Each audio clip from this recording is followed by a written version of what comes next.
In today's video, I'm going to teach you how to create segment for 30-day OpenKit.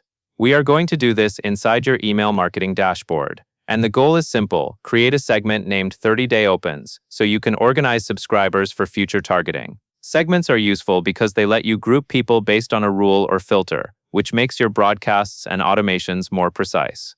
As you follow along, take your time and watch the labels in the navigation, since these menus can look slightly different depending on your account layout. Start by going to the main navigation and clicking Grow. This is where you will find the tools related to your audience and list growth. From the Grow menu, click Subscribers.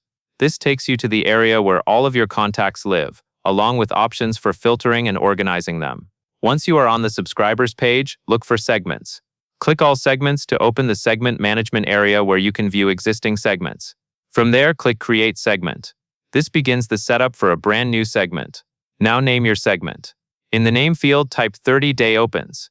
Using clear, consistent naming like this helps later when you are selecting segments for campaigns, especially if you build more than one segment over time. After naming it, click Add Filter. Filters define who gets included in the segment, so this is the key part of the setup. When the filter options open, select All Subscriber from the drop-down. This sets the filter criteria to include subscribers based on the option you choose from that list.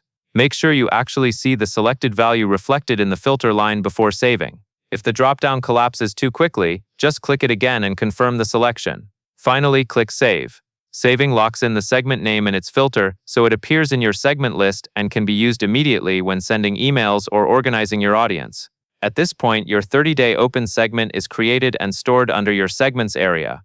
That covers everything you need to know.